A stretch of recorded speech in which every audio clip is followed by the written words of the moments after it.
ভগবান না করুক, বেশি যেখানে অতি সেখানে ক্ষতি, নজর লেগে হিতে বিপরীত হয়ে যাবে। ওই জন্য সম্পর্কে নড়বড়ে হয়ে যাচ্ছে। নিতাই গৌর হরি হরি বল।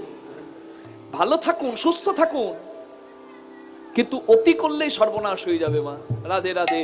মা সতী ফুলে মালা গাঁথতো শিব খুশি হবে বলে, কিন্তু আজকাল বিচার করে দেখুন নারী সাজে, কিন্তু স্বামীর কাছে শৃঙ্গার করে নারী কবার সাজে, কিন্তু যখন বিয়ে বাড়িতে যায় 10 জনের জন্য, ওরে বাবারে লিপস্টিক।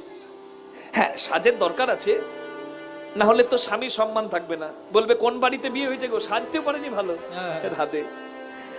কিন্তু মনে রাখবেন, জগতের জন্য সাজার থেকে আগে পতির জন্য সাজতে হয় নারীকে। বিষ্ণুপ্রিয়া দেবী আলতা পরতেন গৌরাঙ্গের ভালো লাগবে বলে, জগৎকে দেখাবে বলে নয়। গৌরাঙ্গ চলে গেলে সন্ন্যাসী হয়ে দরজাতে পর্দা দিয়ে দেয় যে আমি আর কারোর পরপুরুষের মুখ দেখবো না, ওই জন্য সতী হয়ে পূজা পায়। আপনার আচরণ আপনার স্থান বিবেচনা করবে, বুঝতে পেরেছেন মা? তাই নারী সুনুরি হলে পুরুষের কল্যাণ করতে পারে, আর নারী আনারি হলে একটা নারী সংসারকে শেষ করে দিতে